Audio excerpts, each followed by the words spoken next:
everybody, this is Joseph Sharon, and I'm back again with another book review. I just recently read V.C. Andrews' Family Storms. Of course, it says this is the first in an all-new series.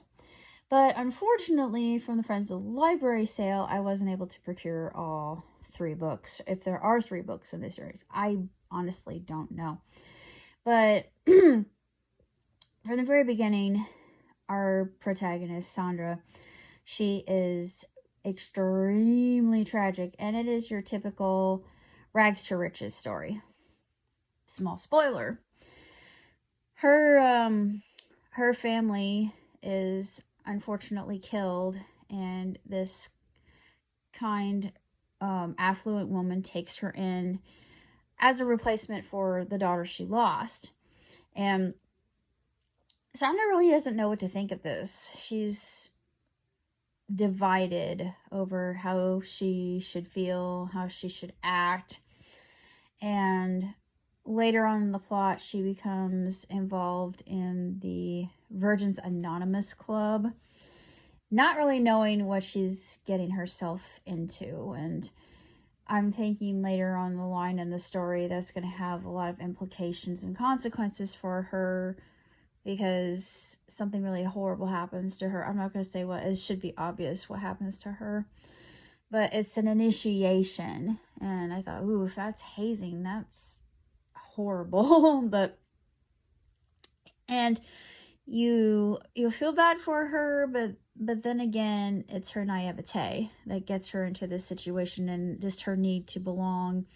She also deals with this insecurity of what she calls the stench of the streets clinging to her. And she also feels like a can strung onto the tail of a cat when it came to her mom, that is, because she always felt like she was weighing her mother down, and she's always felt like a burden. So she carries over that kind of judgment on herself, the self-depreciation and dissociation that she handles on the day-to-day.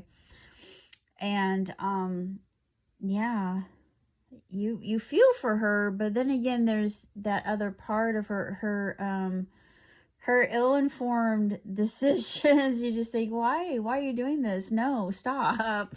But no, it's all because she wants to garner the respect and the adoration of her new social group, the clique, so to say. And yeah, I guess that's understandable. I mean, teenagers do that. And I remember back when I was in junior high, I wanted to belong to some group.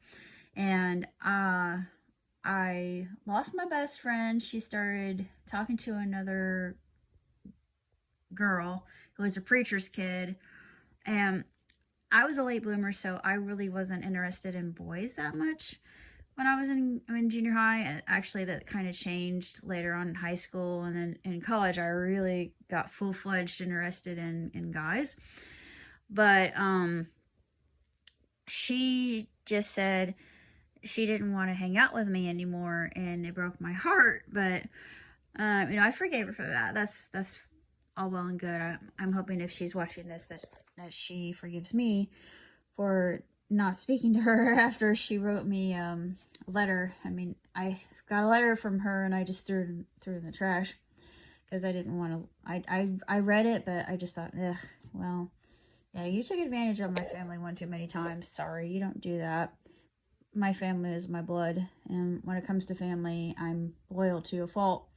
But now they're gone, so if indeed I do run across her path, if we do cross again, who knows? I mean, we probably still could be friends, but I don't know what are the odds of that. It would be kind of really odd. But I've been, interestingly enough, I've been coming across a lot of people in my past as of late. So I don't know what the deal with that is, but I am very fortunate. That being said, back to junior high. Sorry, I skip around a lot in my train of thought, and it goes all over the place like spaghetti. But yeah, she's trying to find belonging, and the only way I knew how to do that was to become a class clown.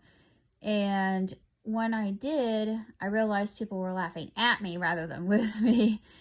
And those were my formative years, and I just didn't really have that many friends. I didn't have many friends in high school either. I stuck with my mom, which, cost me a lot in my social skills, because I had friends and acquaintances, but mainly acquaintances. But honestly, I wouldn't take it back, because I think in the back of my mind, I knew my mom didn't have long. But in the case of Sandra here, it's interesting that the psychology they have behind it, or our VC has behind, just she has this innate desire just to be a part of something bigger than herself. And I think as human beings we can all relate to that. But I really enjoyed it, but there were times I was reading this and I was getting kind of annoyed with Sandra, and I just thought, no, Sandra, stop. What are you doing? Don't, no. So, it wasn't my favorite, because I guess later on she learns her lesson, but she's a teenager. I mean, teenagers don't have their minds fully developed yet, so yeah, I give her that, and I'm giving her a pass for that. But they're just, I was thinking, why? No. But you feel, when she does go through her initiation, you do feel sad for her. But it ends, what's strange is it actually ends on a happy note, because so few of VC's books actually end on a happy note, though I don't know how many books are in the Family Storms series, but I will be reading other books that I bought during the Friends of the Library. So be on the lookout for that. And I know Christmas has come and gone. I kind of actually wanted to talk a little bit about my Christmas versus many other people's Christmases. Yeah. This year's Christmas was good. However, I felt really bad. I felt really horrible for breaking down into tears and just sobbing. And I hadn't really felt this way since mom or dad died. And I thought, why is it hitting me so hard this year? And I was kicking myself, and I was chastising myself for feeling this bad, because I'm usually the happy-go-lucky one, the optimistic one, the one that's joyful, jovial, joyous, elated, so many different words that have to do with joy. But every picture I saw on social media, it was like a dagger to the heart. Just another family enjoying their meal together, unwrapping presents, or somebody getting engaged. And then I thought, ugh, when's it going to be my turn? And I hate to say that. I really, really do. And I'm sorry. I'm not a Debbie Downer, and I'm not a Ratchet Rachel, but it's just this was their favorite time of the year. And without them, it's not the same. And I think a lot of people who have lost somebody, they totally get where I'm coming from. But being single is a whole other level. So it's just a little bit more challenging. But I'm thinking this is going to be my last year, although there are a lot of people that say my standards are too high. And I've heard that many, many, many times. Many times over. My track record has not been good. I was dealing out of a place of lust and desperation. And those are not good mental states to actually find yourself in when you're looking for a potential committed partner. Duh. But I've learned a lot. I've become better. Still, some say my standards are too high. But I'm going to keep trying. I haven't given up hope yet. I will not let myself throw in the white towel. I'm going to keep going out there and looking. But I'm thinking I'm going to work a little bit more on myself. I'm a lot better than I used to be. Yeah, I'm still a little bit hard on myself because I tend to be kind of a perfectionist just due to my upbringing. But I do the best I can, and I have to be more gentle, and I have to tell myself, guess what? You're human. You're going to make mistakes. It's not the end of the world. You're going to be fine. So I keep telling myself that I'm nicer to myself. I'm more gentle with myself. I say I'm sorry much, much less. And I use other phrases instead of that because I tend to over apologize because I just want people to be happy, but that's the people pleaser in me. So I'm letting that go because it's not serving me, never has served me, never will serve me. But coming this next year, like I said, I will be continuing to work on myself, giving you more content when it comes to telling stories, going places, streaming, video games, doing animation, hopefully doing a little bit of voice work because I think that'd be kind of fun. I've always wanted to be a voice actress. So I just think that I have the natural chops for it, even though I have absolutely zero experience. But I think that it would be absolutely sensational. It's going to be work, but I think it'll be just an insane amount of fun. But other than that, I know I did an update on what I can watch, what I can't watch currently. I'm hoping that when Kiss Cartoon is updated, they'll have some other shows that I can actually watch. BoJack is one. I'm going to start watching it as soon as I finish Blade Runner because I have an anime Blade Runner. If you know me, then you already are aware that Blade Runner is one of my favorite sci-fi films of all time. So when they mentioned they had an anime, I had to watch it. And of course they have Cyberpunk Edgerunners, but Kiss Cartoon doesn't have that. So I can't really watch Cyberpunk Edgerunners, sad to say. But I'm going to be watching Pantheon, doing a review of Pantheon. Blade Runner, Black Lotus. It's called Blade Runner Black Lotus.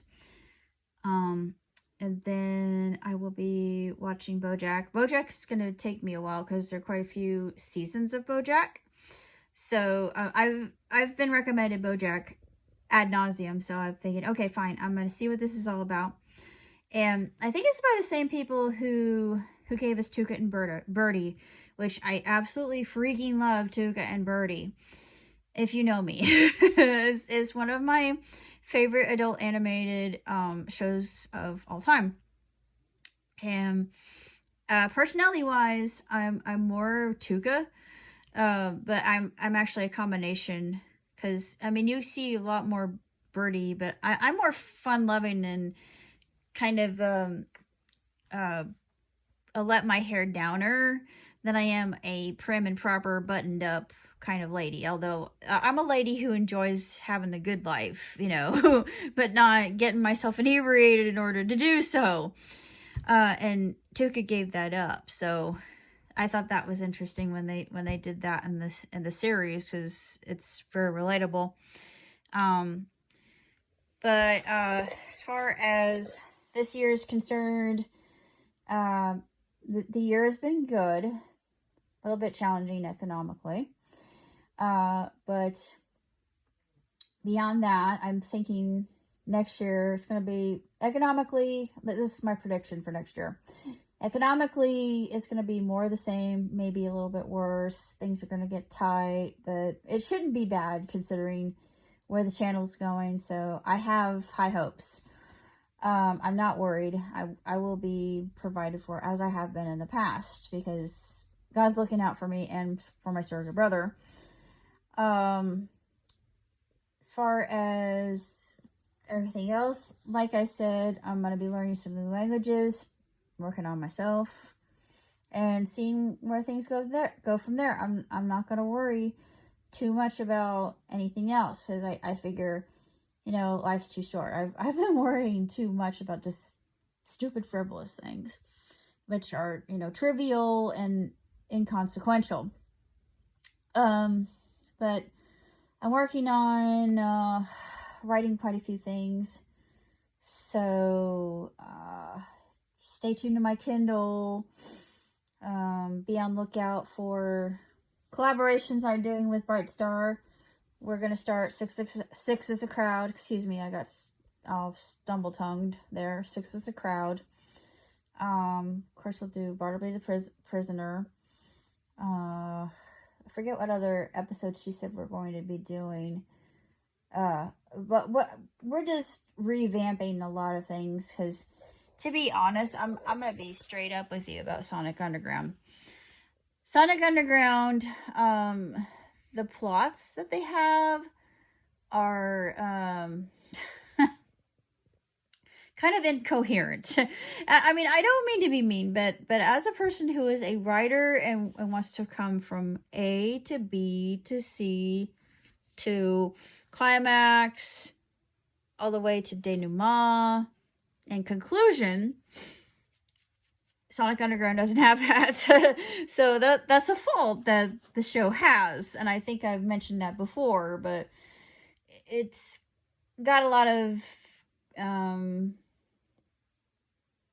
concise but inconcise plot.